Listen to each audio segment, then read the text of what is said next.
Do you wanna know? Well, I think I knew about you. Halo, assalamualaikum warahmatullahi wabarakatuh. Welcome back to my channel, Evi Aprilia.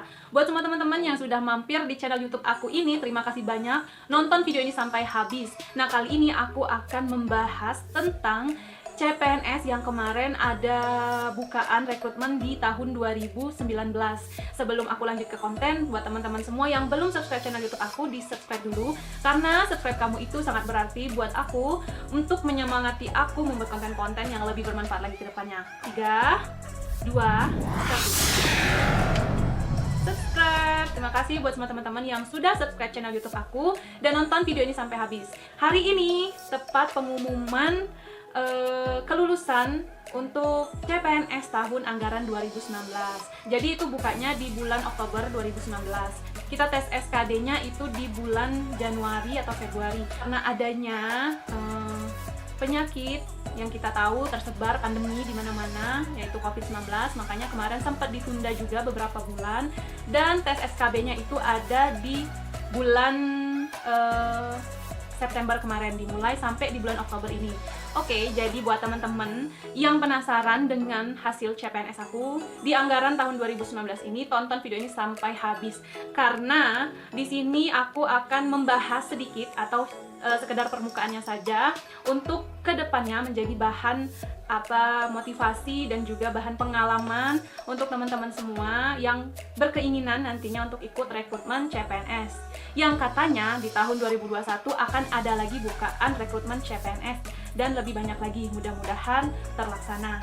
Ini kalau teman-teman lihat video ini aku sudah buat jauh sebelum pengumuman resmi dari BKN. Jadi aku daftar CPNS di tahun 2019 kemarin, bukaannya di bulan Oktober, daftar, alhamdulillah lulus registrasi. Kemudian tes SKD itu di bulan 1 atau bulan 2 awal 2020. Nah, untuk hasil, alhamdulillah, aku harus kasih tahu teman-teman semua bahwa di sini yang namanya hasil itu tidak pernah mengkhianati proses. Selama pendaftaran di bulan November atau Oktober itu aku lupa, tapi selama itu aku benar-benar belajar karena aku ikut CPNS ini bukan untuk ikut-ikutan aja atau untung-untungan saja. Aku benar-benar belajar. CPNS itu untuk di tahap pertama registrasi. Kalau lulus di registrasi, nanti masuk di tes SKD. Nah, pas di SKD ini kita sistemnya CAT. Dan SKD ini terbagi menjadi 3 bagian penilaian. Ada TWK, TIU, dan TKP. TWK ini tes wawasan kebangsaan, TIU tes intelijensia umum, dan juga TKP tes kepribadian. Nah, selama antara November ke Februari itu berarti kurang lebih 2 bulan aku benar-benar belajar. Jadi waktu itu membentuk satu kelompok dengan teman-teman yang bukan saingan, dan kita juga ikut grup-grup di Telegram. Kita juga buka-buka YouTube, karena di YouTube kan ada banyak teman-teman juga yang men-share pengalaman-pengalaman mereka. Juga ikut tryout yang gratis, tryout yang berbayar pun saya juga ikuti. Dan alhamdulillah juga ketemunya sama teman-teman yang punya ilmu yang luar biasa, jadi bisa saling tukar pikiran, saling belajar. Jadi aku ambil di Kabupaten Musirawas, Provinsi Sumatera Selatan, di mana puskesmas itu depan, belakang, samping kanan, dan kiri itu hutan, kata teman-teman. Dan itu kabupaten itu jauh sekali dari tempat kabupaten orang tuaku. Jadi ke sana aksesnya perlu waktu kurang lebih 8 atau 9 jam, dan akses tidak mudah. Maksudnya untuk mobil ke arah sana memang tidak cukup mudah kalau berangkat dari tempat orang tuaku. Kita cerita, jadi udah tes, dan ternyata alhamdulillah nih aku mau tunjukin teman-teman semua hasilnya buat referensi dan motivasi teman-teman semua bahwa kalau mau memang mendapatkan sesuatu itu memang harus benar-benar belajar. Sebelum aku tunjukin nilai aku mau tunjukin dulu catatan-catatan aku, kumpulan. Ini hanya beberapa. Aku beli buku khusus untuk CPNS dan aku pelajari itu setiap hari. Jadi kalau mau ditanya, teman-teman aku pasti lihat di tempat aku kerja, aku menyempatkan meluangkan waktu untuk belajar, itu pasti. Di rumah pun aku pasti belajar, jadi pulang kerja aku belajar. Jadi di rumah memang benar-benar aku prioritaskan untuk belajar, dan alhamdulillah orang tua juga mengerti kan. Ini beberapa catatan aku. Aku kemarin punya 2 buku untuk belajar tes CPNS. Ini aku pelajari, dimana di sini kalau buku ini lebih banyak teori. Jadi aku banyak belajar teorinya di sini, TWK terutama, karena aku udah lama banget nggak belajar TWK, jadi aku belajar semua di sini nih sampai aku tandain itu untuk TWK. Tapi ada juga soal-soal di sini aku pelajarin juga. Oke. Oh ya, nih catatan aku kemarin. Oke. Nih. catatan aku belajar. Salah satunya ya teman-teman. Terus di sini juga ini aku belajar. Dan aku membuat satu tulisan untuk menyemangati diri aku sendiri. Adalah yang isinya nih, pokoknya ada sesuatu. Ini catatan untuk menyemangati. Oke. Dan aku juga punya nih khusus. Jadi untuk TIU, ini catatan aku nih waktu mau belajar SKD. Ini khusus untuk TIU. Dan ini aku pakai buku kecil karena biar bisa diingat. Jadi aku pakai buku kecil biar bisa dibawa kemana-mana dan bisa dihafal. Nih. Dan hasil untuk SKD dari CPNS itu nih aku lihat. Alhamdulillah aku dapat nilai di peringkat pertama untuk sesi aku ya teman-teman. Jadi untuk sesi aku yang aku tidak tahu apakah di dalam itu ada saingan aku atau tidak. Jadi di sini sifatnya umum.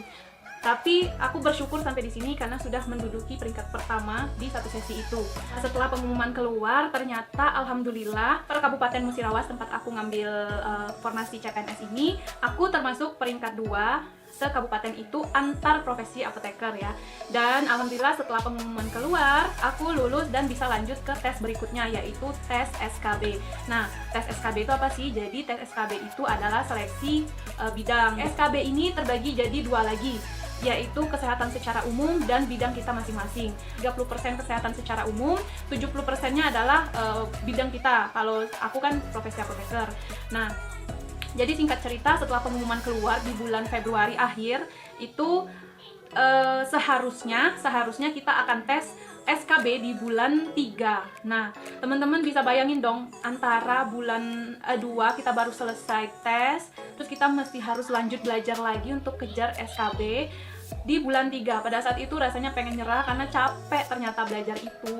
Tapi ternyata Tuhan itu maha baik, karena adanya pandemi itu tadi kita ditunda entah sampai kapan. Sampai setelah lebaran ternyata keluar pengumuman sekitar bulan Juni atau Juli, aku lupa, bahwa SKB akan diadakan di bulan September. Jadi pada saat keluar pengumuman resmi itu bahwa SKB tetap harus dilaksanakan walaupun sesuai dengan protokol dan prosedur rekrutmen CPNS anggaran tahun 2019 ini haruslah selesai di tahun 2020 ini.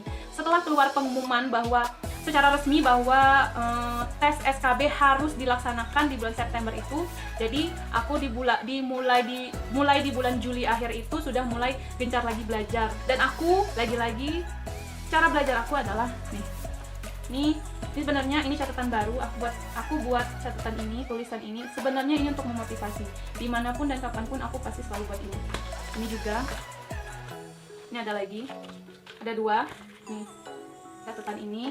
Aku tipe orangnya kalau belajar pasti buat catatan karena sambil nyatet itu sambil inget. Jadi ketika kita mau nginget lagi udah tahu nih, oh cari di sini kayak itu. 14 September aku tes dan bismillah kerjain diantar oleh orang tuaku. Dan setelah keluar hasil, ini orang tuaku sambil ngeliat juga dari luar, dan ini sempat difoto juga hasilnya. Jadi aku ada di peringkat 4 dengan nilai 380. Lagi-lagi aku bersyukur bahwa hasil tidak pernah berkhianat pada proses. Tapi dengan segala hal yang ada, nilai yang besar, hasil yang diberikan Tuhan dengan cukup baik itu tidak menjamin adanya kelulusan untuk aku. Saingan aku kan ada 2, yang satu emang sudah duluan tes di awal-awal bulan dan udah tahu hasilnya. Jadi ini yang satu sudah aku kalahkan, dan yang satu ini satu hari denganku tapi beda sesi. Dia duluan, terus ngeliat nilainya, ternyata teman-teman nilainya ada 385, cuman beda 1 soal dengan aku. Dimana teman aku yang satu ini tadinya adalah peringkat 3 di bawah aku. Nilainya 395 dan aku 401. Bedanya jauh, tapi karena sistem penilaian secara BKN dengan rumus BKN itu setelah dihitung-hitung lagi dan fix, aku dan saingan aku itu bedanya 0,1.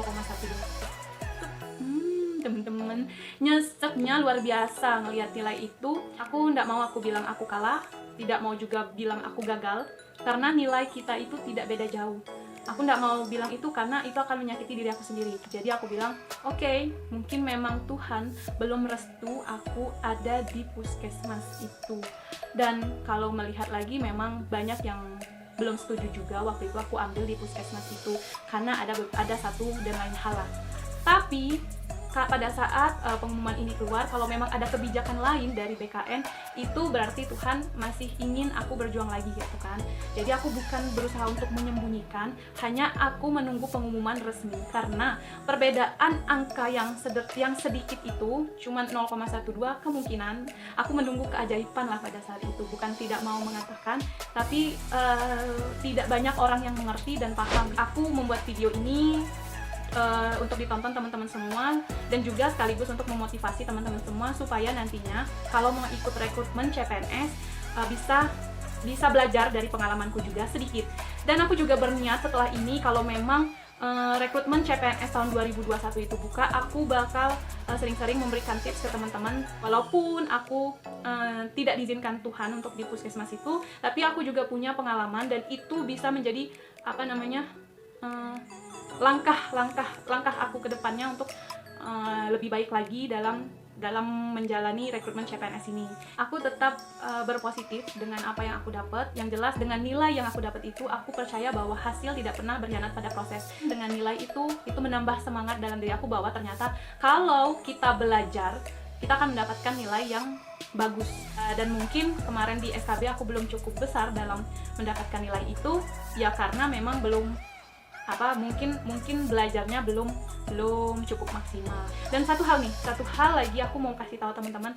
Jadi ada pengalaman, aku nggak tahu ini bilangnya pengalaman buruk atau tidak. Yang jelas, jadi di soal itu kita nggak mungkin kan bisa ingat semua soal, tapi ada satu soal yang benar-benar aku ingat di satu soal itu, karena satu soal ini sebenarnya sangat-sangat berarti buat aku. Seandainya soal ini termasuk soal bonus dan sudah termasuk di nilai aku 380 itu, oke, berarti memang itu kenyataan nilai aku. Tapi kalau ternyata satu soal ini belum termasuk bonus di nilai aku yang 380 itu, aku merasa itu sangat-sangat disayangkan, karena satu soal itu benar-benar berarti. Jadi soalnya itu begini ya, aku mau tunjukin regulasinya nih, oke. Di nomor 6 itu jelas-jelas disebutkan usaha mikro obat tradisional yang selanjutnya disebut UMOT adalah usaha yang hanya membuat sediaan obat tradisional dalam bentuk param, tapel, pilis, cairan obat luar, dan rajangan. Jadi di soal itu menanyakan tentang yang bukan termasuk usaha mikro obat tradisional, di mana pilihan gandanya adalah yang ada di poin nomor 6 ini. Jadi semua pilihan gandanya itu ada, termasuk semua. Pada saat aku mau pilih itu aku bingung, apa aku yang lupa, tapi kok ya semua jawabannya benar, aku bingung. Akhirnya aku pilih di satu soal ini cairan obat luar. Makanya aku bilang kalau ini termasuk soal bonus dan sudah termasuk di nilai aku yang 380 itu, alhamdulillah. Tapi kalau misalnya belum termasuk di nilai aku 380, harusnya satu soal ini bisa menyelamatkan aku dan bisa meneruskan aku. Dan apakah aku kecewa? Jelas kecewa, tapi aku tidak mau marah karena memang aku hanya berpikir bahwa itu semua adalah tangan Tuhan, ketentuan Allah. Jadi apapun itu sudah jadi keputusan Allah. Allah tahu yang terbaik buat aku dan aku harus percaya. Jadi sekian konten aku kali ini, semoga bermanfaat untuk sekedar teman-teman ketahui bahwa jangan menilai sesuatu itu hanya dari hasil. Seperti aku yang menerima apapun hasil yang Tuhan berikan, tapi aku bangga dengan proses yang sudah aku lewati. Dan semoga nanti kita punya kesempatan lagi untuk ikut rekrutmen CPNS di tahun 2021 dan aku bisa lebih baik lagi, juga bisa berbagi pengalaman ke teman-teman semua. Untuk teman-teman yang merasa bahwa video ini bermanfaat dan berharap aku membuat konten video yang lebih baik lagi, baik tentang CPNS maupun tentang farmasi ataupun tentang apoteker, jangan lupa subscribe channel YouTube aku ini, oke? Dari aku sekian, wassalamualaikum warahmatullahi wabarakatuh. Dadah!